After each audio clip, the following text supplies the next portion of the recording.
Mateus capítulo 13, a gente vai ler a partir do versículo 1. Mateus capítulo 13, é um trecho bastante conhecido, é a parábola do semeador, a famosa parábola do semeador. Vamos ficar em pé para a gente ler o texto? Só para a gente lembrar, caso você não lembre, né?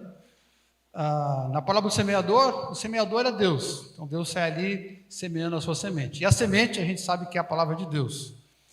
E os lugares que a palavra vai descrever onde a semente cai, na beira do caminho, entre os espinhos, na terra boa, representa a maneira com que as pessoas reagem diante da palavra de Deus quando é plantada. Então, quando Deus lança a semente, e a semente encontra uma boa terra, e ela frutifica, significa que a gente obedeceu a palavra, a gente deu resultado, deu fruto na nossa vida.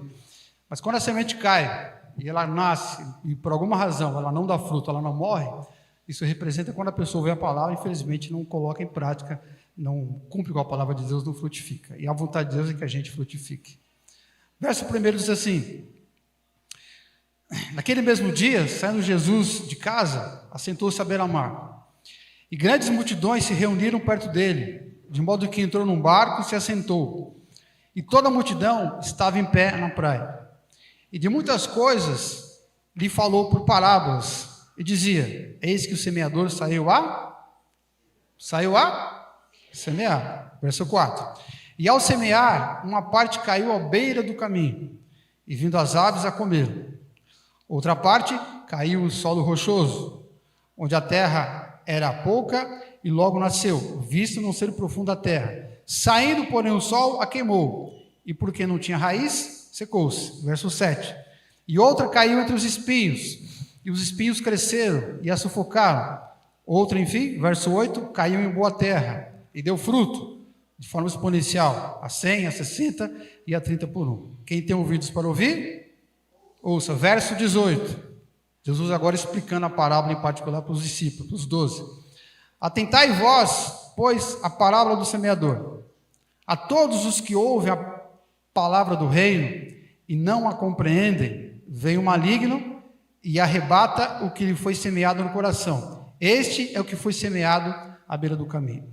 O que foi semeado em solo rochoso, este é o que ouve a palavra e a recebe logo, com alegria, mas não tem raiz em si mesmo, sendo antes de pouca duração. E lhe chegando a angústia ou a perseguição, por causa da palavra, logo se escandaliza. E o que foi semeado entre os espinhos é o que ouve a palavra, porém os cuidados do mundo e a fascinação das riquezas sufocam a palavra e fica infrutífera. E verso 23, mas o que foi semeado em boa terra é o que ouve a palavra e a compreende. Este frutifica e produz a 100, a 60 e a 30 por 1. Amém? Vamos sentar, por gentileza. E agora? Qual que você cuspiu aqui, Ju? Nenhuma? O gordinho pôs aqui, mas eu não vi qual que foi. Bom, como o Ronaldo citou aqui na hora da oração, também não poderia deixar de começar essa ministração de hoje, logo hoje, né? Depois de uma semana que a gente viu uma nova guerra aparecendo no nosso horizonte. Diz, graças a Deus, porque é longe, mas a gente não sabe quanto tempo vai ficar longe da gente. A Bíblia diz que em algum momento vai chegar perto de nós. Não sei quanto, espero que seja daqui a muito tempo. Espero nem estar aqui para ver essa história, espero que não, né?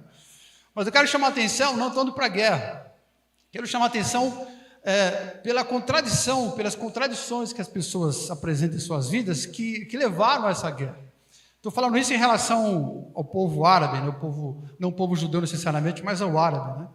Então, são lá os descendentes de Ismael, o Hamas são árabes, né? E eles creem, assim como a gente crê nas Escrituras, eles creem no Alcorão. E eu não sou assim nenhum expert no Alcorão, não manjo quase nada de Alcorão, mas alguma coisa a gente dá uma arranhada. Capítulo 4, por exemplo, vou te ler o Alcorão, tá?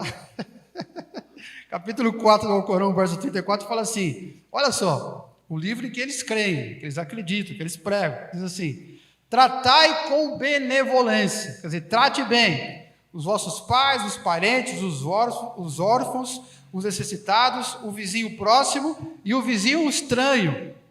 Eles são vizinhos ali de fronteira, né? Então, o Alcorão diz para eles tratarem bem os seus vizinhos. E a gente sabe que o Hamas existe, o propósito de vida deles é acabar com o povo judeu. Então, já estão quebrando o que o próprio Alcorão diz. E mais um versículo, capítulo 2, verso 190, né? Maior que o Salmo 119, diz assim: combatei pela causa de Alá, Alá é Deus, né?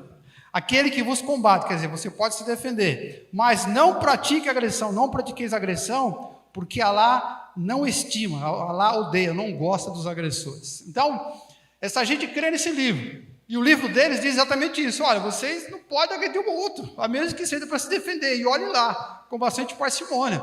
E lá é o que a gente vê. Se houvesse uma coerência por parte desse povo, em respeitar aquilo que eles dizem crer, aquilo que eles defendem, o livro sagrado, o profeta Maomé, etc., essa guerra e outras não existiriam. E aí a gente fica pensando, puxa vida, então que povo danado, né? Que povo sem vergonha, que povo, como é que pode um negócio desse? Que hipócritas, né? Como é que eles acreditam numa coisa, creem uma coisa, morrem por uma coisa que eles acreditam, matam, inclusive, né?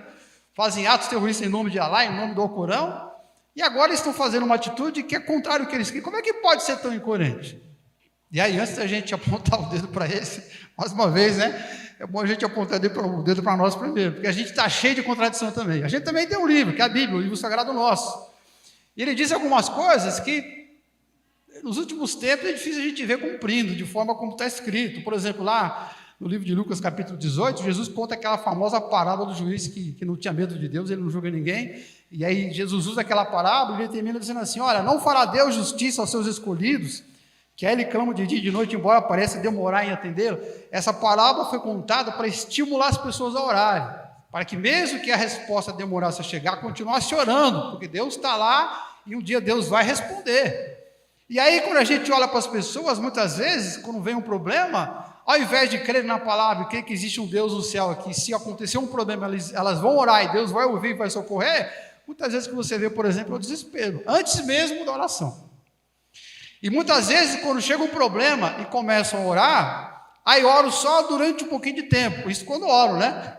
Começa a orar um pouquinho e diz assim: puxa vida, eu estou orando bastante tempo e Deus não respondeu. Você está orando há quanto tempo? Já tem uma semana. Vou desistir porque Deus não respondeu ainda. Isso quando oro. Outro texto, Mateus capítulo 25, Jesus falando sobre os dons espirituais, os talentos, ele termina dizendo assim, ó: porque todo o que tem se lhe dará e terá em abundância, mas o que não tem, até o que tem lhe será tirado. Quer dizer, aquela palavra dos talentos, né? O sujeito deu lá para os seus escravos algumas coisas para eles administrarem, os talentos, e depois prestou contas, e a maioria deles fez bobagem com aquilo que estava na mão deles, foram maus mordomos. Então essa palavra está lá para ensinar que a gente precisa cuidar das nossas capacidades espirituais, dos nossos dons. E aí quando a gente olha para as pessoas no meio das igrejas, não só no nosso caso, mas para onde você passar, isso é geral. Dificilmente você encontra alguém na igreja que conheça pelo menos quais são os seus dons espirituais. E boa parte delas, até aquelas que conhecem muitas vezes, não tem tempo, não tem interesse, não se empenham em nada em desenvolver seus ministérios, seus talentos espirituais que Deus colocou em suas mãos. Mateus capítulo 18, por outro exemplo, isso aqui eu acho que você conhece. Jesus diz o seguinte: se um dos teus olhos te faz tropeçar, arranca e lança fora de ti. Melhor entrares na vida com um dos teus olhos do que tendo os dois seres lançados no inferno. É uma maneira de Jesus dizer de forma bem drástica o seguinte: ó, você precisa ser radical contra o pecado. Se alguma coisa na sua vida parece que está errado, nem põe a mão, sai correndo. Se livra logo dessa porcaria, não chega perto. Ele está pregando ali uma maneira absoluta e radical da gente evitar o pecado. Então, se a gente fosse coerente com essa palavra, qualquer coisa que chegasse perto da gente, que lembrasse algum tipo de pecado, antes mesmo que a gente tivesse certeza que era pecado, a gente vazava, sairia correndo. Mas a gente olha para a história do povo cristão aqui na nossa terra, aqui no Brasil, aqui em São Paulo, a gente vê que, especialmente nos últimos tempos, sempre foi assim, mas nos últimos tempos tem piorado muito, nas últimas 2, 3 décadas. A gente está relativando muito a questão do pecado. Por exemplo, a questão de mentira, que é um pecado básico, simples, né?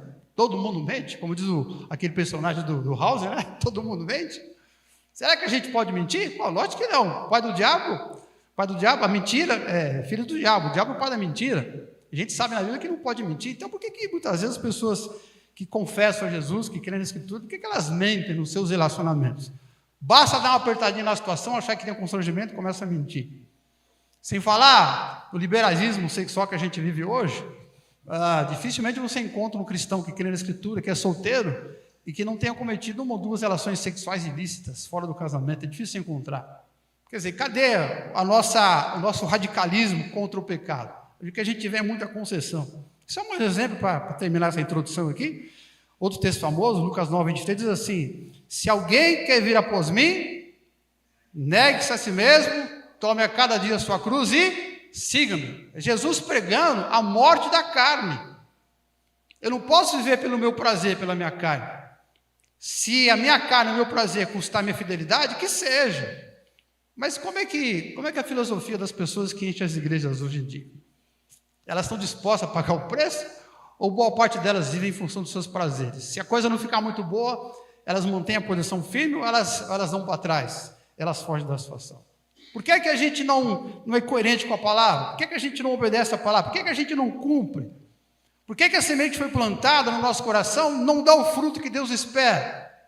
Por que a gente não frutifica? Essa resposta, talvez você tenha no seu coração, eu não sei, talvez alguém tenha para dar, mas eu acho que a pergunta não é tão relevante. Eu acho que a pergunta mais importante é o que Deus espera que a gente faça, porque a parábola, para você saber, ela não foi contada para dizer, olha como vocês falham, olha como vocês pecam, está vendo aí? Não, é o contrário. Ela foi ensinada por Jesus para dizer, olha como você pode falhar, mas eu quero que você não falhe, eu quero que você acerte. Quando ele termina de contar a parábola no versículo 8, veja que ele termina com uma boa terra. No verso 8 ele fala, enfim, finalmente então a semente caiu numa terra boa e deu fruto de forma exponencial. E depois, quando os discípulos perguntam em particular a explicação da parábola, ele explica de novo cada um dos terrenos ali, o que significa. De novo ele termina com a parte boa. Olha, esqueça então por enquanto a parte ruim, pense na parte boa. O que eu quero de vocês é que vocês frutifiquem, diz lá o verso 23. Aquele que foi semeado em terra boa, esse frutificou. Em outras palavras, o que Deus quer da gente, o que Jesus espera da gente, é que a semente que foi plantada em nosso coração frutifique. O que Deus espera de mim, espera de você, é que a semente plantada, ela frutifique. E para que isso acontecesse, ao contar a parábola, Jesus passou as instruções. Ele disse, olha, vocês podem cometer alguns erros e a parábola não frutificar. Então eu vou explicar o que pode acontecer e o que vocês devem fazer para que a semente que Deus está plantando no coração de vocês, ela frutifique. Então eu quero falar sobre essas instruções de Jesus hoje. Quem entendeu, diga amém. Está clarinho? Está tranquilo? Rosinha, está certo? Primeira instrução de Jesus, ele diz que a gente precisa superar os pensamentos diabólicos. Mateus capítulo 13, verso 4. Ao semear, uma parte da semente caiu na beira do caminho, vieram os passarinhos, vieram as aves e comeram. Aí no verso 9 ele explica, todos os que ouvem a palavra e não a compreendem, vem o maligno, vem o capeta, vem o diabo, vem as trevas e arrebata e rouba aquela palavra do coração. Então essa semente ela não frutifica. Então, se a semente é a palavra de Deus e o terreno significa a maneira com que a gente lida com a palavra, como a gente recebe a palavra, acata, obedece ou não, as aves aqui nessa parte da parábola significa a ação das trevas. As aves que aparecem nessa analogia, nessa palavra que Jesus conta, nessa ilustração, os passarinhos que vêm como semente representam quem? O poder das trevas. E a gente sabe que uma pessoa, quando começa a se aproximar do Evangelho, existe todo um poder espiritual ali cegando aquela pessoa. Já diz em 2 Coríntios capítulo 4, de que o Deus desse século, que é o diabo, cegou o entendimento daqueles que não creem, para que eles não compreendam a palavra e não sejam iluminados, não sejam salvos. A gente sabe disso. Mas creio que a maior parte de nós aqui, como já conhece a palavra, já se rendeu a Jesus em algum momento, eu acho que o outro aspecto é mais importante nesse caso. Se você ainda não entregou a vida para Jesus, você pode ter essa consciência, olha, por que eu não consegui me render ainda? Por que eu ainda não aceitei essa coisa da fé, essa coisa de me render para Deus e aceitar essa salvação, ser uma coisa tão boa? Porque existe um poder das trevas te cegando. Espero que não seja o seu caso. Agora, se você já se rendeu um dia para Deus, por que você não frutifica? Porque muitas vezes a palavra de Deus também está sendo comida pelos passarinhos. A palavra foi plantada e o passarinho vem ali pelas beiradas, igual mineiro, começa a comer pelas beiradas e você não percebe. Como é que o passarinho do mal come a semente que foi plantada no seu coração? Sabe como? Através de pensamentos diabólicos. Pensamentos de tentação. Você pega o próprio Jesus, por exemplo, quando ele estava no deserto, ele foi fazer o que mesmo no deserto? Você se lembra? Ele foi batizado por João Batista, foi cheio do Espírito e foi para o deserto para ser tentado. E tentação é aquela coisa que aparece perto de você, e não é só aparece, mas ela aparece e você fica com vontade de fazer, não é isso? Porque senão não é tentação. Apareceu uma situação do meu lado, eu não senti a menor vontade de fazer aquilo, para mim tanto faz uma tentação. Então só a tentação quando aparece. Depois de 40 dias jejuando, Jesus sentiu uma fome daquelas, sabe quando você está com fome? Sabe aquela fome que você já sentiu? Chega nem aos pés da fome que ele sentiu. Ele estava morrendo de fome, literalmente ele quase morrendo de fome. E aí vem um pensamento na cabeça dele, jogado por uma seta das trevas. Diz a Bíblia que o diabo aparece perto dele e dá uma sugestão e fala: você é Jesus, cara, você tem todo o poder, você pode fazer milagre. Não é você o cara que dá uma palavra e os pescadores jogam a rede e colhem os peixes, você não multiplica pão, você pode fazer o que você quiser, você é o Filho de Deus. Pega essas pedras, transforma num pãozinho aí com manteiga, e quem sabe até um cachorro quente, faz um sanduíche e come. Como você acha que Jesus reagiu naquela hora? Ele está no deserto com fome, o diabo aparece, fala alguma coisa, ele tenta ignorar o diabo, não, sai fora. Aí daqui a pouco vem aquele pensamento: mas eu sou Jesus, eu sou Filho de Deus, eu tenho poder, eu posso pegar a pedra e transformar num pão. Percebe a vontade? E na hora que ele está cansado, está ali estressado, aquela pressão, aquela opressão, aí vem aquele pensamento: puxa vida, o que eu estou fazendo aqui nesse deserto? Eu sou Jesus, eu sou o Filho de Deus, eu estou pregando a salvação e estou pregando amor, por que eu não saio desse deserto? Eu vou por aí pregando paz, amor e rock and roll. Ficava todo mundo feliz. Eu esqueci essa história de morrer pelas pessoas e fazia milagre, como eu não morro, eu tenho a vida em mim mesmo, nunca vou morrer, eu podia ficar aí governando esse mundo. Opa, onde veio esse pensamento? É o diabo falando: que tal se você me seguir, se você quiser esse mundo aí, ó, vive nesse mundo, vê aquela vontade na mente ali de Jesus. Aí Jesus tira aquilo da cabeça, aquele pensamento, e depois ele vê outro sentimento: puxa vida, mas por que Deus, meu Pai, me deixou ficar nessa situação? Lá na hora que eu fui batizado, apareceu aquela voz dizendo que eu era o Filho de Deus, mas será que eu sou o Filho de Deus mesmo? O pensamento veio na cabeça dele, olha como as coisas acontecem. Jesus foi tentado. Quem foi tentado mesmo? Jesus. Agora imagina o coitadinho da gente, né? Se vem as mesmas tentações. Como é que a gente faz para superar essas tentações? Jesus superou. Como é que a gente faz para a gente superar esses pensamentos diabólicos que vêm na nossa mente? Para a gente superar as tentações das trevas? Como é que a gente faz para a gente superar os pensamentos diabólicos? E assim a gente frutificar. Em primeiro lugar, enchendo a nossa mente com a palavra de Deus. Eu digo encher porque a nossa mente está cheia daquilo que não é a palavra de Deus. Você lê a Bíblia uma vez por dia? Graças a Deus, uma vez por dia. Você lê um versículo por dia? Um pouquinho mais, né? Uns 2 ou 3 quando eu estou animado.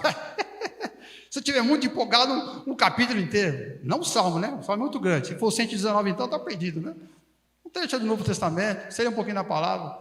Tá, então, quando você também, seria um pedacinho da Bíblia. Mas, durante todo o dia que você está acordado ali, consciente, quantas coisas vêm na sua mente, através de palavras, de informação, de exemplo, de imagens, que são coisas contrárias à palavra de Deus. Já pensou nisso? Quantas porcarias, quantos conceitos que Deus reprova vêm na sua cabeça dizendo: olha, isso aqui é bom o mundo inteiro. A nossa mente muitas vezes parece celular. Sabe celular? A minha mulher está ali, não vai deixar eu mentir sozinho. Mente comigo, tá? Às vezes ela vai procurar um programa e, um programa aqui, não sei o que lá, e fica assim, ó. Passa uns 20 páginas até chegar no programa. Eu falei: você precisa de um programa, tem tanto programa no celular que não acha. E aí quando não acha, vou abrir agora. Aí ela clica lá, não abre. A memória está cheia. O celular não presta. Eu vou comprar um novo. A nossa mente, às vezes, parece um celular que está cheio de porcaria. E a hora que a gente precisa de uma coisa que é importante, não acha. Então você precisa dar um jeito de reverter esse negócio, meter a palavra na tua cabeça, prestar atenção na pregação, ler livros, ler a Bíblia em casa, sei lá, participar de seminários, tudo, sei lá. Você tem que se virar para encher a tua cabeça com a palavra de Deus, entendeu? Como é que você vê esses pensamentos malignos? Primeiro, você, para vencer os pensamentos das trevas que vêm na tua cabeça na forma de tentação, para superar as tentações de dar fruto, você precisa encher a sua cabeça com a palavra. E aí, em segundo lugar, que é o mais importante, você precisa pegar esse conhecimento que agora está na tua cabeça e precisa confrontar os pensamentos malignos com os pensamentos de Deus. Fazer um contraponto dos pensamentos das trevas com os princípios da palavra. Quando o diabo chega perto de Jesus e faz a primeira proposta, ele diz: está escrito, não só de pão viverá o homem. Como é que Jesus respondeu quando o diabo pergunta se ele: por que você não faz um sanduíche aí? Como é que Jesus responde para ele? O que ele falou? Não, ele não falou isso. Ele falou: está escrito, nem só de pão viverá o homem. E aí quando o diabo chega e fala: que tal se você me seguir aí, eu te dou o mundo inteiro? O que ele fala? Vaza, Satanás, foge, é isso que ele falou? Não, está escrito. Há um só Deus, você só deve dar culto para um Deus e mais ninguém, né? Quando o diabo chega e fala assim, você é o filho de Deus, pula lá de cima, aqui, vou te colocar no galo, pula que Deus vai te segurar. Até cita, até covarde com ele, cita um salmo de expulsar demônios, Salmo 91, diz lá o Salmo 91, que teus anjos deram a ordem, eu tenho respeito para que não tropece, etc. Aí Jesus diz o quê? Está escrito, não tentarás o Senhor teu Deus. Essa expressão está escrito para nós é significativa, quer dizer, você precisa contrapor os pensamentos diabólicos que vêm na sua cabeça, não com qualquer coisa que você possa imaginar, com filosofia, com pensamento esotérico, não, com nada disso, com comportamento humano, nada, pensamento humano, ciência, nada, você tem que contrapor com a palavra de Deus, com aquilo que está revelado, aquilo que está escrito. Se um dia você tiver vontade de fazer o mal para alguém, eu trabalho com uma pessoa lá, e aquela pessoa está me atrapalhando, e eu sou um bom crente, um bom cristão, eu estou segurando a onda. Mas hoje, essa semana, não está dando, o cara está me perturbando, esse cara está me atrapalhando, acho que eu vou dar uma puxada no tapete desse cara. Você quer fazer o mal, né? O que aconteceu aí, ó na sua orelha, alguém está soprando na sua orelha, vai lá, pisa nele, dá nele, acaba com ele. Acho que eu vou fazer, está sendo tentado. A semente que está lá está sendo ameaçada de ser comida pelo diabo. O que você tem que fazer nessa hora? Está escrito. O que está escrito? O que você falaria? O que você falaria? Ame a Deus acima de todas as coisas. E o próximo? Acabou, velho. Não tem mais conversa. Você que é casado, o dia que você estiver bem chateado com o seu cônjuge, sabe aquele dia que você olha para ele e fala assim, desse mês não passa. Agora deu. Estou há 30 anos casado, mas desse mês, agora não dá. Quando vem esse pensamento na sua cabeça, o que você fala para você mesmo? Está escrito, o que Deus juntou? O que Deus juntou? Não separe o homem. Quando você pensar em fazer alguma bobagem com o seu corpo, você tem que falar para você mesmo, está escrito, eu sou morada de Deus, templo do Espírito Santo de Deus. Tem que encher a mente da palavra e usar a palavra para confrontar o pensamento que vem na tua mente. Está entendendo, sim ou não? Em terceiro e último lugar, você precisa confiar em quem empenhou essa palavra. Quem é que escreveu? Quem mandou escrever a palavra de Deus? Quem foi? O próprio Deus. E quem foi que disse? Essa é minha palavra, não voltará para mim vazia, antes vai fazer tudo para que eu enviei. Aquilo que aprover a mim, quer dizer, você precisa confiar naquele que empenhou a palavra de Deus. Diga graças a Deus. Essa é a hora então, como diz Efésios, na hora da batalha espiritual, é a hora que você levanta o escudo da fé, e aí com o escudo você consegue se proteger da seta, dos dardos inflamados do maligno. Aí passarinho nenhum vai comer a tua semente, pode ficar em paz. Deus quer que a semente frutifique, mas o que foi semeado em boa terra é o que ouve a palavra, e ele a compreende, e frutifica, e produz a 100, a 60 por 1. Mas para que isso aconteça, você precisa superar os pensamentos malignos. Segundo lugar, segunda instrução de Jesus, para que a nossa semente frutifique, a gente precisa ter profundidade espiritual. É preciso fazer um aprofundamento espiritual. Porque normalmente a gente é muito raso, a gente é muito superficial. E Jesus, há 2000 anos atrás, ensinou que a gente precisava ser espiritualmente profundo. Verso 5 diz assim, outra parte caiu em solo rochoso, onde a terra era pouca, logo nasceu, visto não ser profunda a terra. Verso 6, saindo porém o sol, a queimou, porque não tinha raiz, secou-se. Verso 20, o que foi semeado em solo rochoso, este é o que ouve a palavra e a recebe logo, com alegria. Verso 21, mas não tem raiz em si mesmo, sendo antes de pouca duração, e lhe chegando a angústia ou a perseguição por causa da palavra, logo se escandaliza. Está falando aqui do terreno rochoso, a semente que cai no terreno rochoso. Por que terreno rochoso? É o terreno que tem pouca terra e tem umas pedrinhas, umas rochinhas, né? Então, terreno rochoso. Se tem muita terra batida, a semente cai, para ela entrar é difícil, agora tem que cavar fundo para ela poder entrar. Mas se tem bastante pedra, a terra não fica firme, percebe isso? Eu não sou nenhum agricultor, você também, mas acho que você entendeu a analogia, né?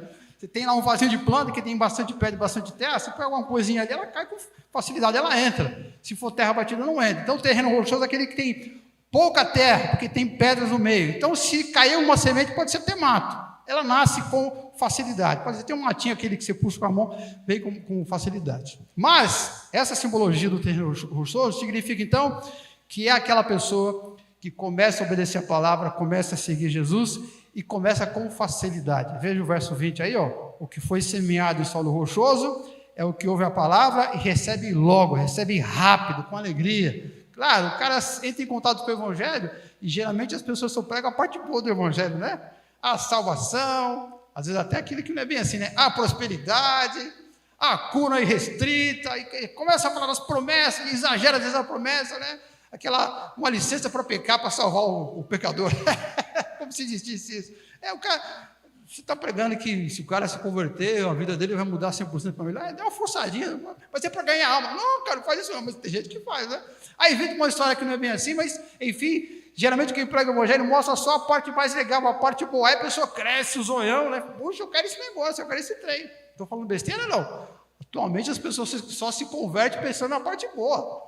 Há um tempo atrás, as pessoas se convertiam porque tinham medo de ir para o inferno, e hoje se converte porque ela quer prosperar, porque ela quer ser curada. Aí, rapidamente, essa pessoa recebe a palavra e, com alegria, agora tudo bem, agora eu sou de Jesus, e começa a tocar o barco. Esse é o terreno rochoso. Mas Jesus explicou que o terreno rochoso é aquela pessoa que segue rapidamente, mas segue por pouco tempo. Rapidamente a palavra chega e rapidamente ela aceita aquilo. Mostra facilidade, sem dificuldade. Mas ela fica nessa pegada com Deus durante pouco tempo, verso 21. Mas não tem raiz em si mesmo. A raiz é fraquinha, sendo antes de pouca duração. Por quê? Porque ela recebe dentro, em cima dela, uma angústia, vem um sentimento pesado, a palavra chega, ela aprende vai aprendendo o beabá da fé, depois ela começa a aprender um pouquinho mais, uma coisa um pouco mais pesada, aí ela começa a entender os compromissos, aí ela começou só com as promessas, agora começa a entender as responsabilidades, e aí ela começa a ser confrontada pela palavra, cara, eu não estou me sentindo bem, o que falou o texto aqui? Mas não tem raiz em si mesmo, e pouca duração. Por quê? Porque disse Jesus que começa a vir uma angústia, o cara começa a estudar um pouquinho mais a Bíblia, aí começa a perceber as coisas erradas que ele está fazendo, e agora Deus fala assim, você tem que mudar o comportamento, mas ele está confortável com aquela situação, Deus dá um desafio para ele, você precisa sair desse lugar e fazer o que é certo, mas aquilo incomoda, começa a haver uma luta interior. O apóstolo Paulo chega a dizer, ele fala dessa luta e diz assim, olha, eu vejo dentro de mim uma guerra, e a pessoa fica angustiada quando está em guerra, e aí tem gente que não aguenta. Ele chegou por causa das promessas, olha que o compromisso começa a ser ensinado, começa a ser pressionado, ele entra naquela angústia, ele fala, quer saber? Estou fora, vou vazar porque era antes, porque pelo menos eu não tinha angústia, vai embora. Verso 21, em lhe chegando a angústia, por causa da palavra, logo se escandaliza. Percebe aí? O cara chega fácil, aprende a palavra, mas a hora que a palavra começa a confrontar, ele entra em crise interior, ele obedece ou não obedece? Frutifica ou não frutifica? E muita gente escolhe o caminho mais fácil, volta, perde, vai embora, vaza. A Bíblia diz, faça o bem. Ele pensa, fazer o bem? Mas a vida inteira eu fui egoísta, eu só fiz as coisas pensando em mim, como é que eu vou fazer o bem agora? A Bíblia diz, perdoe, que é básico, né? Mas como é que eu vou perdoar aquele sujeito? Ele me fez o mal e vai ficar por isso mesmo. Dá uma angústia, dá um desespero. A Bíblia fala, confia em Deus, e tem situação que você tem que entregar e cruzar os braços, deixa Deus. Mas como a vida inteira eu fui sozinho e eu fiz tudo por conta própria, como é que eu vou confiar em Deus? Aí começa a ficar angustiado com isso tudo, e aí não aguenta e vai embora. Então, às vezes, é por causa dessa angústia, e outras vezes vai embora, porque quando o cara resiste a esse período de angústia interna, depois vem um outro problema, aí começam as perseguições, verso 21. Ele chegando, a perseguição, por causa da palavra, logo se escandaliza. Aí o cara descobre que ele tem que ser justo, que ele tem que ser luz, que ele tem que ser sal, que não basta ele deixar de fazer coisas erradas, mas tem que começar a fazer coisas certas. Ele fala, mas como é que eu vou fazer isso? Imagina, imagina um vendedor trabalhando num lugar aí, num comércio qualquer, e tem mais 10, 20 vendedores competindo com ele. Imagina um policial, um investigador de polícia, um cristão na polícia, imagina. Tem ele, um monte de outros policiais, uma boa parte corrupta, e fora a bandidagem, toda a malandragem em volta, tentando corrompê-lo. Imagina um político que é cristão. O cara é cristão, é convertido, entende que Deus tem um chamado para ele ser um político, para fazer diferença. Aí fica aqui empolgado, vai e se elege. Na hora que ele chega lá na Câmara dos Deputados, na Câmara dos Vereadores, sei lá onde, ou em Brasília, se for federal, aí ele se depara com um universo totalmente hostil e fala, não, mas eu sou luz. Eu vou botar para quebrar. Eu sou sal, eu vai arder. O sal, quando pega no machucado, arde. Não só preserva o que é bom, mas arde. Eu sou luz. E a luz, quando chega, ela bota tudo às claras. Esse cara vai ser perseguido. Ele vai ser perseguido igual o diabo persegue os cristãos. Porque ele, caso é o cristão que está sendo perseguido. E muitas pessoas, diante dessa perseguição, não aguentam. Desistem. E por que não aguentam? Por que não suportam essa angústia anterior e desistem? Por que não aguentam a perseguição e desistem? Porque elas não têm profundidade, não têm raízes, são superficiais. Outra parte caiu em solo rochoso, onde a terra era pouca, logo nasceu, visto não ser profunda a terra. Verso 6, saindo o sol, queimou, porque não tinha raiz, secou-se, mas não tem raiz em si mesmo, verso 21. Não tem profundidade espiritual. Olha para mim aqui, por gentileza, olha para mim. Eu vou te dar um número aqui que não está em lugar nenhum, tá? Eu que inventei esse número. Inventou? Baseado em quê? Não na ciência, não na matemática, na geografia, estatística, nada. Baseado na minha experiência. 40 anos de convertido, quase 20 e tantos como pastor. Presta atenção que eu vou te falar. Daqui a 10 anos, metade de vocês que estão aqui estarão longe da fé. Olhe para a sua direita, olhe para a sua esquerda, está vendo essa pessoa aí? Olhe para a sua vanguarda, a sua retaguarda, está vendo essa gente aí? Se quiser, ó, você quer fazer o teste aí? Coloca aí no papel, escreve aí, olha, quem está aqui? Deixa eu ver, olha está aqui. Daqui a 10 anos se faz a comparação, mas que o sujeito mudou para outra igreja. Não, estou falando de gente que mudou para outra igreja, ou que morreu, nada disso. Daqui a 10 anos, pela minha experiência, metade das pessoas que hoje dizem que creem, não vão estar crendo de maneira alguma, vão desistir. Por quê? Porque elas não têm profundidade espiritual. Isso eu vi durante quase 40 anos na igreja. Mais de 20 ministérios. Muita gente que eu via, com o tempo desaparecia, e quando eu ia ver, não estava em lugar nenhum, tinha abandonado a fé, porque não tinha profundidade. Se Jesus está mandando ter profundidade, como é que eu faço então para ter profundidade e não cair nessa estatística doida que você trouxe aí? Em primeiro lugar, vou te ensinar o caminho das pedras aí, ponderando, avaliando espiritualmente os seus atos e as suas decisões. Tudo que aparecer na tua vida para você pensar, olhar, analisar e tomar uma decisão ou decidir um comportamento, pondere do ponto de vista espiritual. No livro de Atos, capítulo 4, no versículo 11, tem um trecho interessante, onde o apóstolo Paulo faz uma comparação entre dois grupos de cristãos. Um de uma cidade chamada Bereia e o outro de uma cidade chamada Tessalônica. Ele fala assim, essa galera de Bereia era mais nobre do que esse lá de Tessalônica. Por quê? Porque eles receberam a palavra de cara, diz o texto, verso 11. Ora, esses de Bereia eram mais nobres do que o de Tessalônica. Por quê? Porque receberam a palavra com toda a gana, toda a avidez. Só que além de ter recebido a palavra, eles faziam mais uma coisa. Examinavam as escrituras todos os dias para ver se a situação que estava ao redor, que eles tinham que analisar, segundo a escritura dizia, se era daquela maneira ou se não era. Tudo que acontecia com a vida deles, eles checavam a palavra para ver o que a palavra dizia. E tudo que a palavra dizia que eles tinham que fazer, eles não caíam de cara, iam analisando parte por parte para ver se as coisas eram daquela maneira. É você pensar com o olhar espiritual. A maior parte das pessoas não tem profundidade, por isso elas tomam decisões e assumem comportamentos sem ponderar do ponto de vista espiritual. Vou te dar um exemplo bem simples. O que é ponderar as coisas do ponto de vista espiritual? Vamos supor que você está desempregado. Aí está 2, 3 meses desempregado. Aí acabou o dinheiro, 13º, fundo de garantia, como é que chama aquele seguro lá que o pessoal dá? O seguro-desemprego, né? Acabou a grana. E agora? Ai, meu Deus, aí começa a vir um aperto, né? E agora? Aí vem aquela preocupação, e agora?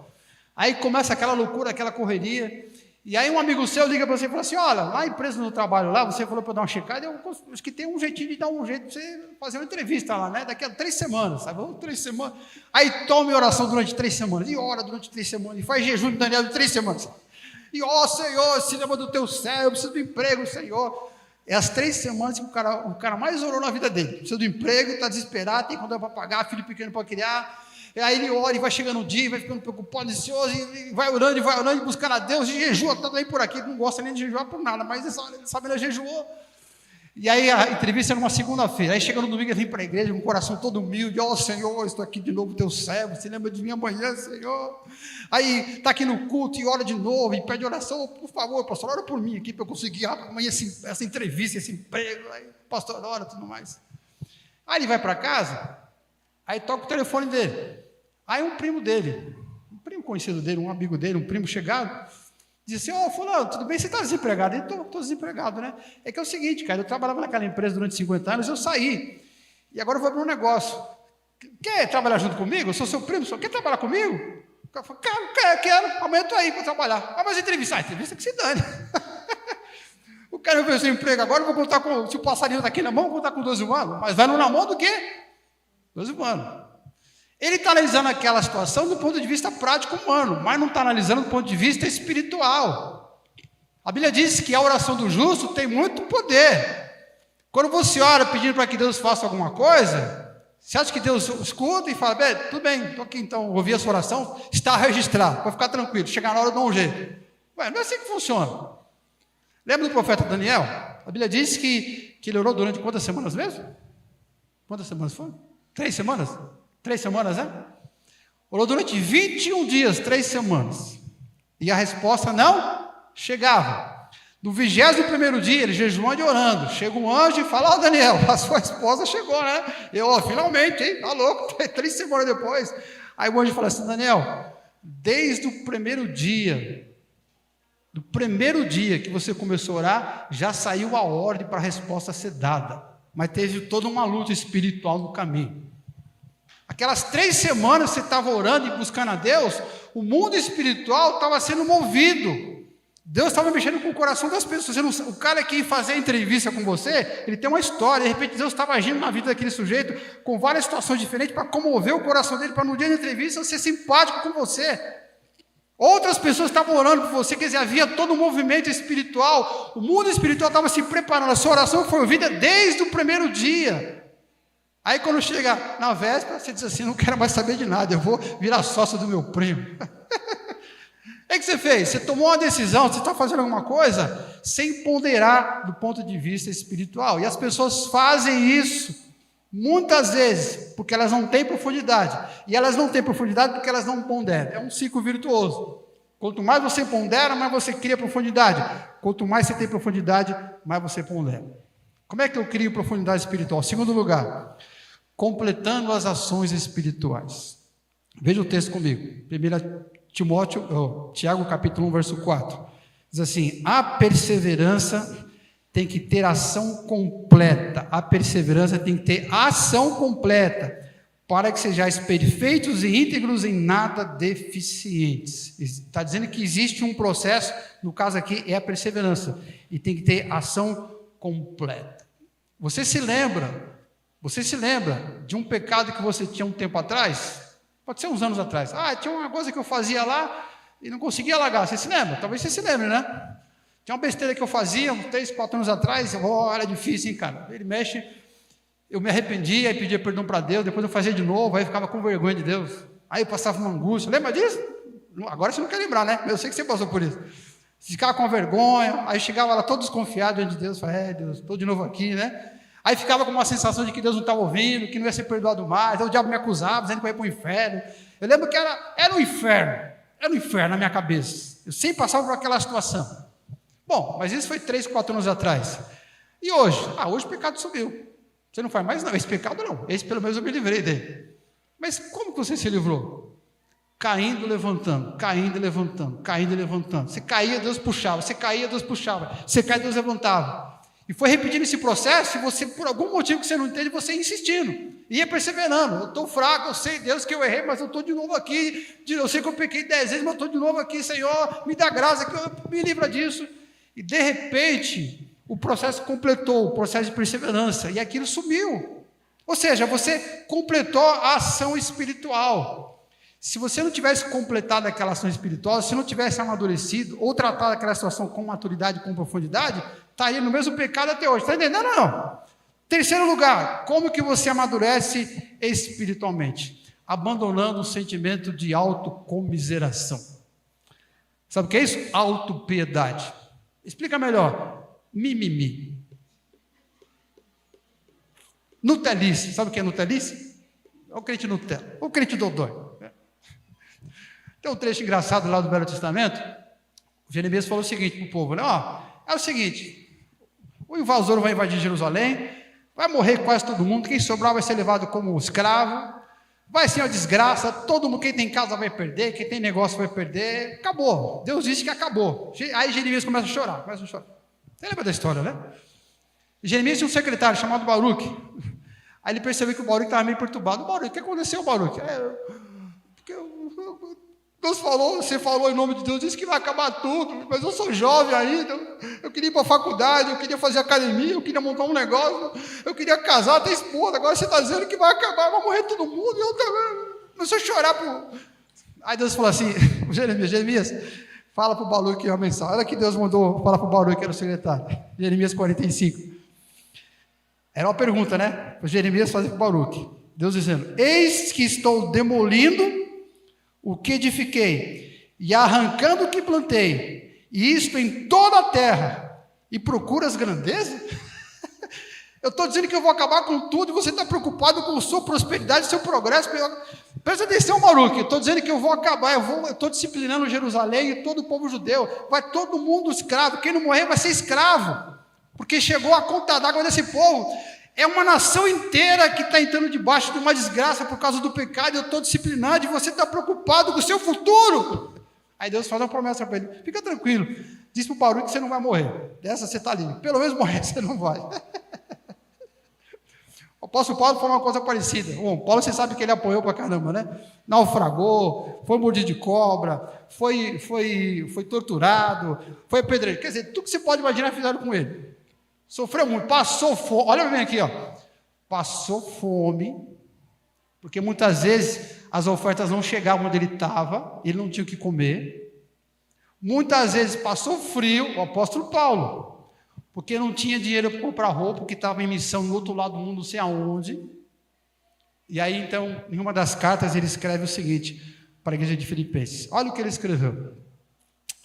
Aprendi a viver contente em toda e qualquer situação. Tanto sei ser humilhado, como também ser honrado. De tudo, em todas as circunstâncias, já tenho experiência. Tanto de fartura, como de fome.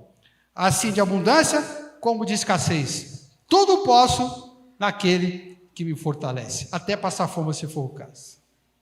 O que o texto está dizendo é que você deve cumprir a palavra de Deus, aquilo que Deus manda você fazer, independente se você vai ter dor ou se não vai, se você tem benefício ou se não tem, se vai ter prazer ou não. Essas coisas não podem contar, por mais que você sinta isso, e você chore, você lute.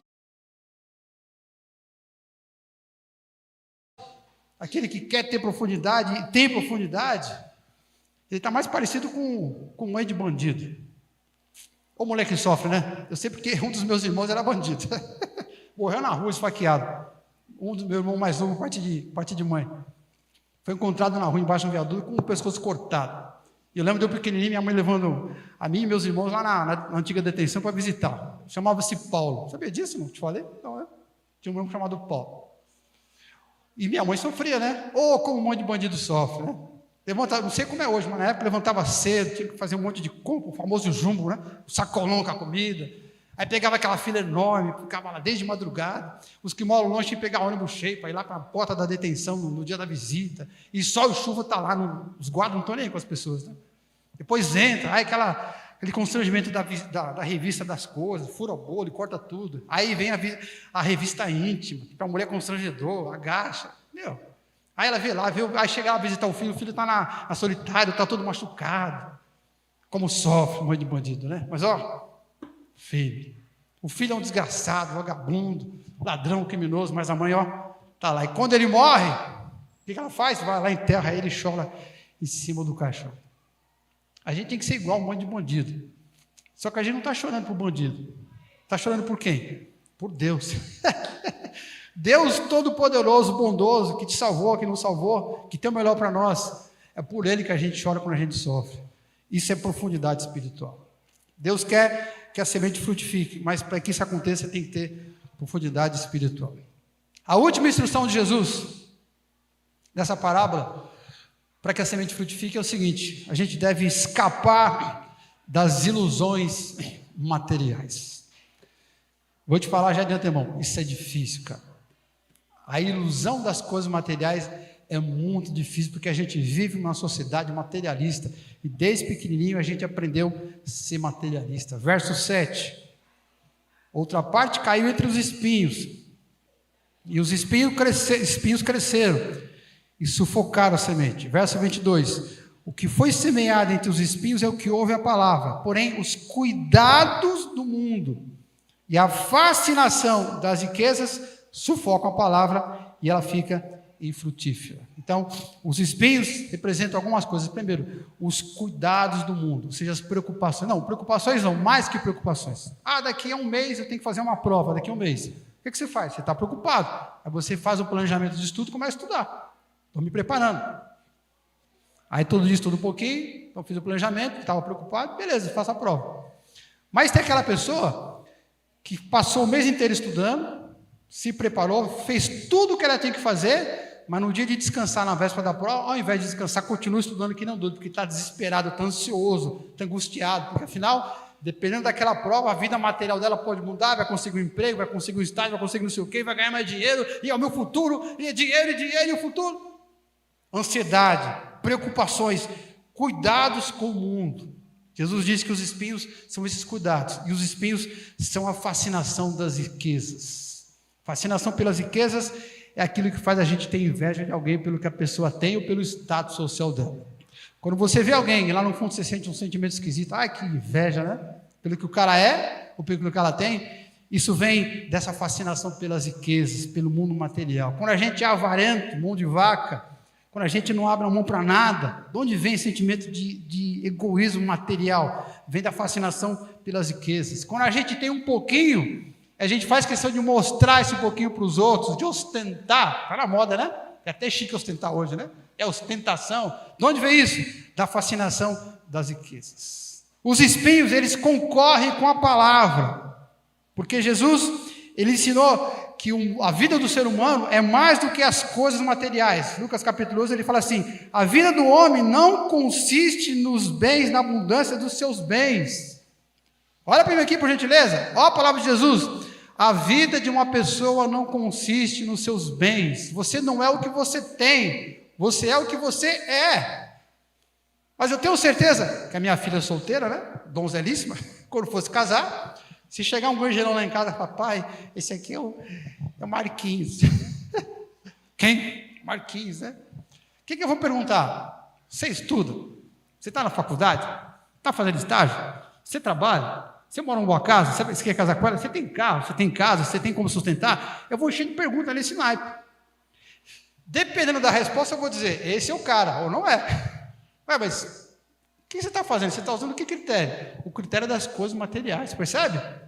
A gente tem essa tendência de olhar as pessoas por conta das coisas que ela tem ou que ela não tem. Então, os espinhos, eles concorrem diretamente com aquilo que Jesus ensina, e não só concorrem, mas os espinhos conseguem sufocar o que a palavra ensina, conseguem sufocar a semente. Verso 7, outra parte caiu entre os espinhos, e os espinhos cresceram e sufocaram a semente. Os cuidados sufocaram a semente, os cuidados da vida sufocaram a semente. A fascinação pelas riquezas sufocaram a semente. O que é isso?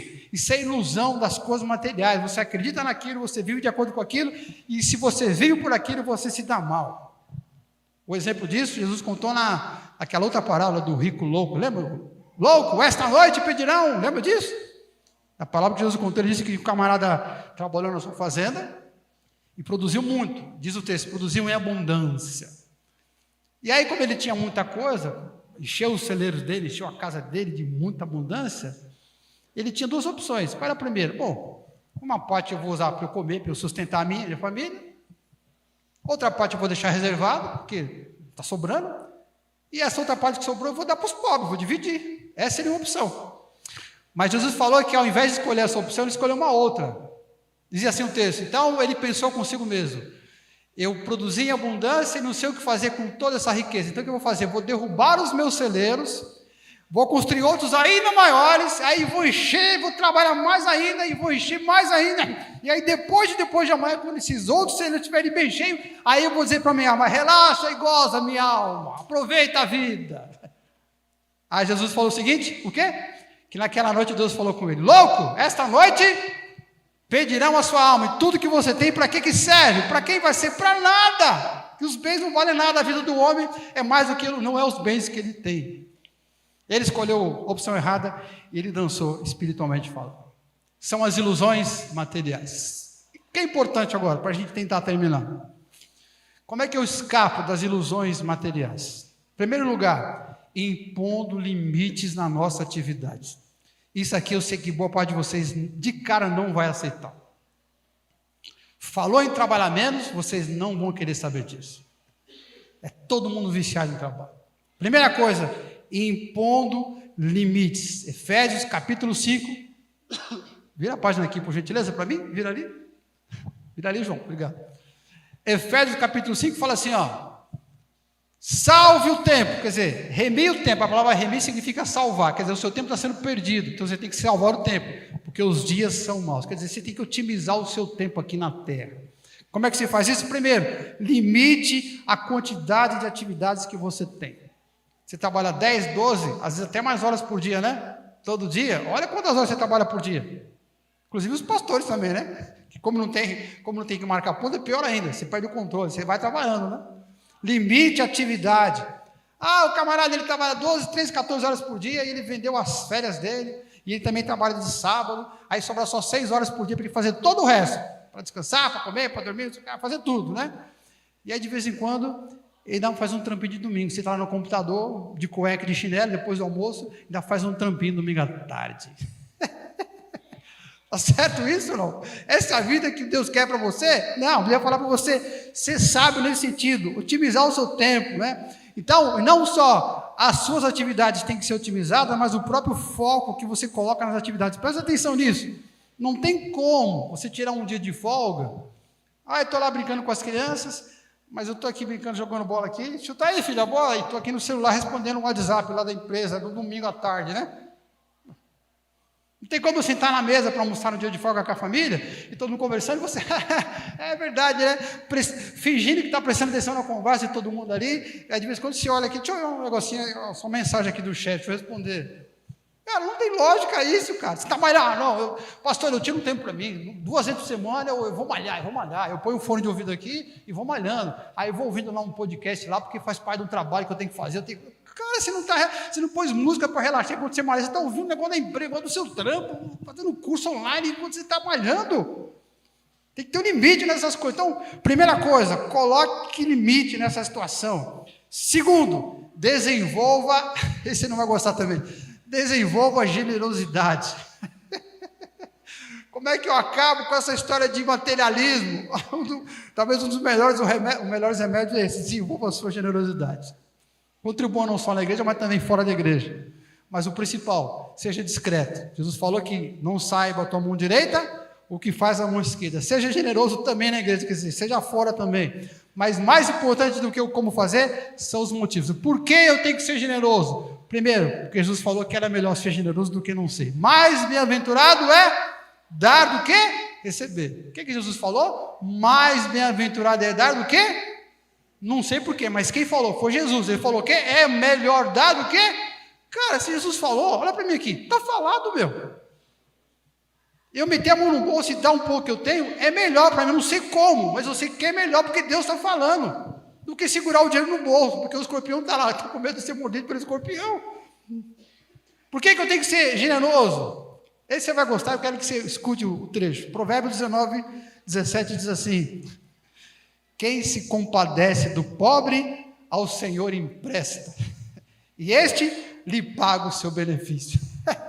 Quando você ajuda o necessitado, você não sabe, mas você está contraindo um crédito. Com quem?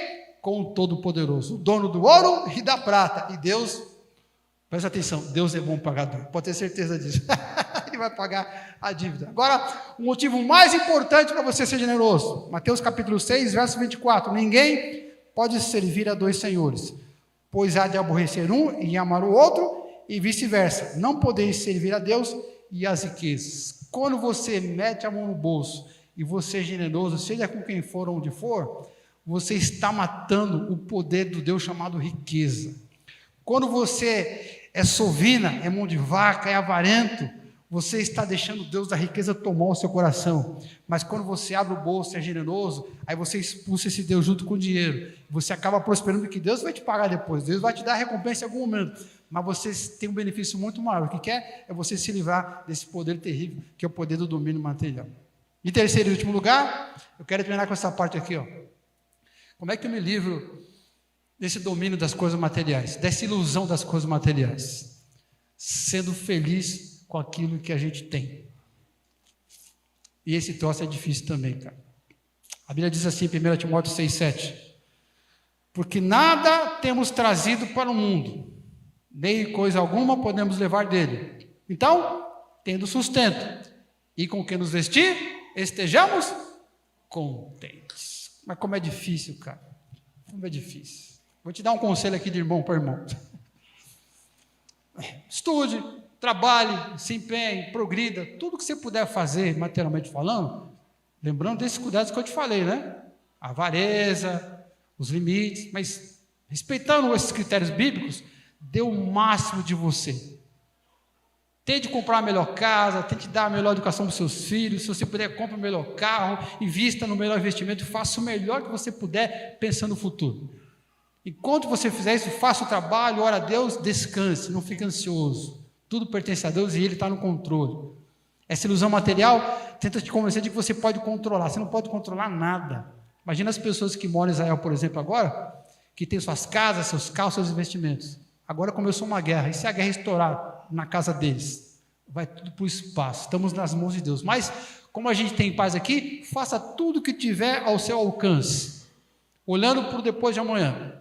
Mas, enquanto não chega o depois de amanhã, desfrute que você já tem, como sendo a melhor coisa do mundo. Eu estou trabalhando, estou estudando, que um dia eu quero ter uma vida melhor, porque hoje até comer é difícil. Como assim difícil? Hoje é todo dia arroz, feijão e ovo. Então, cara, na hora de comer arroz, feijão e ovo, senta na mesa, põe aqueles óleos bem bonitos, bem fritos, sabe? Põe um pouquinho de orégano, põe na mesa, um pouquinho de farinha, que é bom, põe um pouquinho de farinha assim, arroz, feijão bem fresquinho ali, temperado com orégano. Dá uma cheirada naquela comida e fala assim: ô Senhor, obrigado por essa comida maravilhosa. E como aquele troço, aquele negócio, como se fosse a melhor comida do mundo. Você gosta de quê? De pizza? De calabresa, mussarela? Imagina que é aquela pizza que você não tem grana para comprar. Ô Senhor, que comida maravilhosa. Você está com o seu celular ali, o da sua direita. Eu clico aqui, não vai, cara, travando. Esse telefone velho aqui da bexiga, não sei o quê. Cara, pega o coitadinho ali, cuida bem dele. Compra a capinha nova, faz a manutenção interna, limpa os arquivos, tira os programas que não presta. Cuida do seu telefone como se fosse um iPhone, que número que agora? 15, 20? Faz de conta que é um iPhone, ou meu iPhonezinho do Android. Eu queria tanto viajar de férias, e o máximo que eu, depois de 10 anos, pastor, trabalhando, eu consegui. Eu tenho vergonha de falar, vou tirar férias, mas sabe para onde eu vou, pastor? Para onde, mano? Eu vou para Praia Grande. Praia Grande, mano? Vai para praia. Você conseguiu uma casinha emprestada de um amigo depois de 10 anos trabalhando? Vai para Praia Grande. Pega a sua cadeira de praia, né? Vai lá com a mulher, com os filhos, pega aquela areia dura lá da Praia Grande do Boqueirão, fica naquela areia dura ali, põe os pés na água ali, fecha os olhos e fala assim: obrigado, Senhor. Como se estivesse lá em Cancún, né? Obrigado, Senhor. Ai, Deus do céu. Quando eu era criança, eu era bem pobre, né? Morava lá perto do Brás, lá no Belenzinho. E eu me lembro de um brinquedo que eu tinha. Cara, esse foi o melhor brinquedo que eu tive toda a minha vida. Como a gente não tinha dinheiro, não tinha nem geladeira em casa, para você ter ideia. Nem geladeira não tinha. Depois de muitos anos foi comprada a geladeira. Você sabe qual foi o brinquedo que eu mais brinquei quando eu era criança? Era um pedaço de metal, um pedaço de ferro, metal, uma haste dobrada na ponta. Aí tinha um pedacinho de pneu de bicicleta. A bicicleta pequena, um pneu e uma haste de metal. Aí você aplicava a haste de metal e ficava empurrando o pneu assim. Eu lembro até hoje, Rua Cachoeira 233, lá no Belenzinho, ficava rodando ali no quarteirão, Marcos de Arruda, Rua Catumbi, ficava girando ali, a tarde inteira brincando em volta ali do quarteirão, com chinela havaiana no pé. O que eu pensava na época? Cara, eu não pensava nada, era muito legal aquilo. via mais nada mais legal do que aquilo, eu jogar bola na pracinha. O meu filho Arthur, né, quando eu era pequeno, diferente de mim, que era muito pobre, já tinha mais recursos. Tinha um monte de brinquedo eletrônico, ele gostava de instrumento, tinha violão, tinha guitarra, tinha um monte de brinquedo lá. E sabe qual brinquedo que ele mais brincava? Tinha 2 panelas velhas, que a sua irmã usava mais, e colocava as panelas, sentava na garagem, colocava as panelas no meio das pernas, e ficava tocando a tarde inteira. Ele falava, Arthur, brinca aqui com o Homem-Aranha. A tia te deu de presente, custa 300 pau, o Homem-Aranha nem olhava para o Homem-Aranha que estava lá, nem olhava para os brinquedos eletrônicos, estava tudo largado. Era feliz, com as panelas velhas, a tarde inteira perturbando o vizinho. Não é à toa que Jesus fala que a gente tem que ser como as crianças. Então, seja feliz com aquilo que você tem. Expulse esse demônio, esse capetão das coisas materiais. Frutifique. Diga graças a Deus. Vamos ficar em pé, por gentileza, que o baixinho está olhando torto para ele. Olha o horário aqui. Estou brincando. Deus quer que a semente frutifique. O que a gente tem que fazer, então? Superar os pensamentos diabólicos. Aprofundar a nossa espiritualidade. E escapar das ilusões materiais. Curva sua cabeça, por gentileza, feche seus olhos. Vamos fazer uma oração aqui.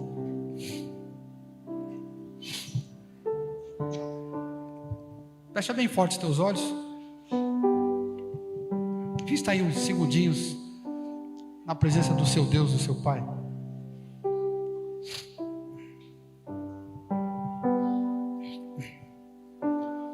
Querido Deus e Pai, nós te louvamos pela Tua palavra. Que texto maravilhoso que o Senhor Jesus nos deixou. Obrigado, Senhor. Obrigado.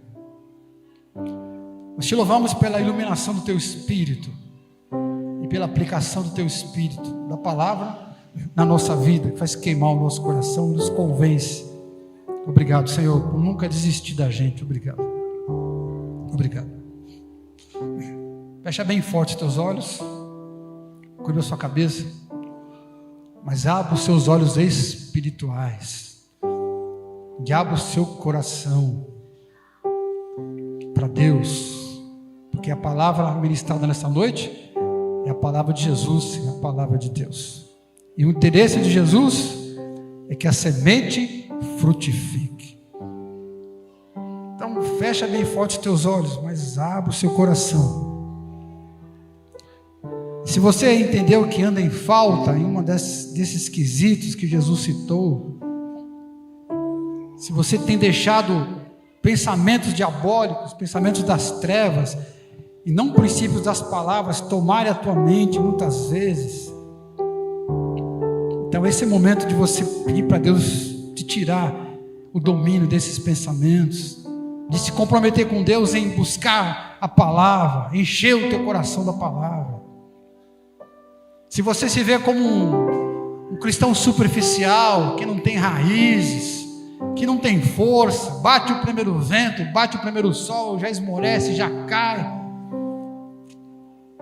peça para Deus também para te livrar dessa situação, dizendo: Senhor, eu quero ser maduro, eu quero ter profundidade, eu quero ser uma rocha. Se você vive iludido pelas questões materiais, se lembre do que Jesus falou, que é muito difícil um rico entrar no reino dos céus, não pela riqueza, mas porque o coração é dominado pelo Deus da riqueza.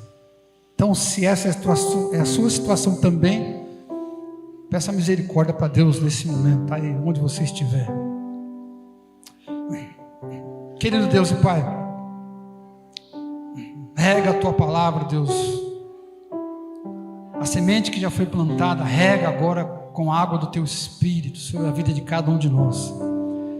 E faz frutificar essa palavra. Por isso, aqueles que estão aqui nesta noite, estão orando ao Senhor e pedindo misericórdia, estende misericórdia, livra, Deus, aquilo que eles colocaram diante do Senhor, como sendo impedimento para o fruto espiritual. Livra essas pessoas de acordo com a fé delas, de acordo com o pedido que estão fazendo agora ao Senhor.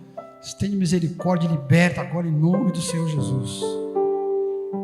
Em nome de Jesus, liberta cada uma dessas pessoas agora, Senhor. Estabeleça com Deus agora um voto, um pacto, dizendo: Senhor, eu creio pela tua palavra, pela fé, de que o Senhor está me libertando desse negócio ruim. E agora pela fé eu estabeleço contigo esse voto, esse pacto, essa aliança contigo, de que no depender de mim, eu vou honrar aquilo que o Senhor fez nesta noite. O Senhor me perdoou e me libertou, mas agora eu vou fazer a minha parte, Senhor. Faça esse voto com Deus, faça um compromisso com Deus. Ó Senhor, Deus Todo-Poderoso, estende as tuas mãos agora sobre aquele que lá no seu coração está disposto a enfrentar o teu desafio a partir desta noite, está fazendo um voto contigo. Enche, Senhor Deus, cada uma dessas pessoas que agora estão diante do Senhor com este propósito, enche-os do teu Espírito, capacita-os com o teu poder, para que eles possam fazer tudo o que tiver ao alcance deles, para que a semente frutifique. Rega a semente, ó Pai, com o teu Espírito, enche-os do teu Espírito e os capacita. Em nome de Jesus, nós te agradecemos por estarmos juntos nessa noite, e mais uma vez nós te imploramos, ó Deus, como disse o pastor nesta noite, não sabemos de que forma, mas te pedimos, estende as tuas mãos sobre aquele povo tão longe daqui, que a gente nem conhece, mas que está angustiado nesse momento, com medo das suas próprias vidas. Estende as tuas mãos, Senhor Deus, na medida do possível, dentro dos teus propósitos, do teu reino. Traz paz para aquelas pessoas naquele país, e traz paz também aqui no nosso país, ó Deus. Nos livra de todo o poder da criminalidade organizada, de toda a maldade que existe no mundo que a gente vive. Seja conosco, nos abençoe. Essa é a nossa oração, agradecidos, em nome de Jesus. Amém. Graças a Deus. Amém. As palmas ao Senhor pela palavra. Glória a Deus.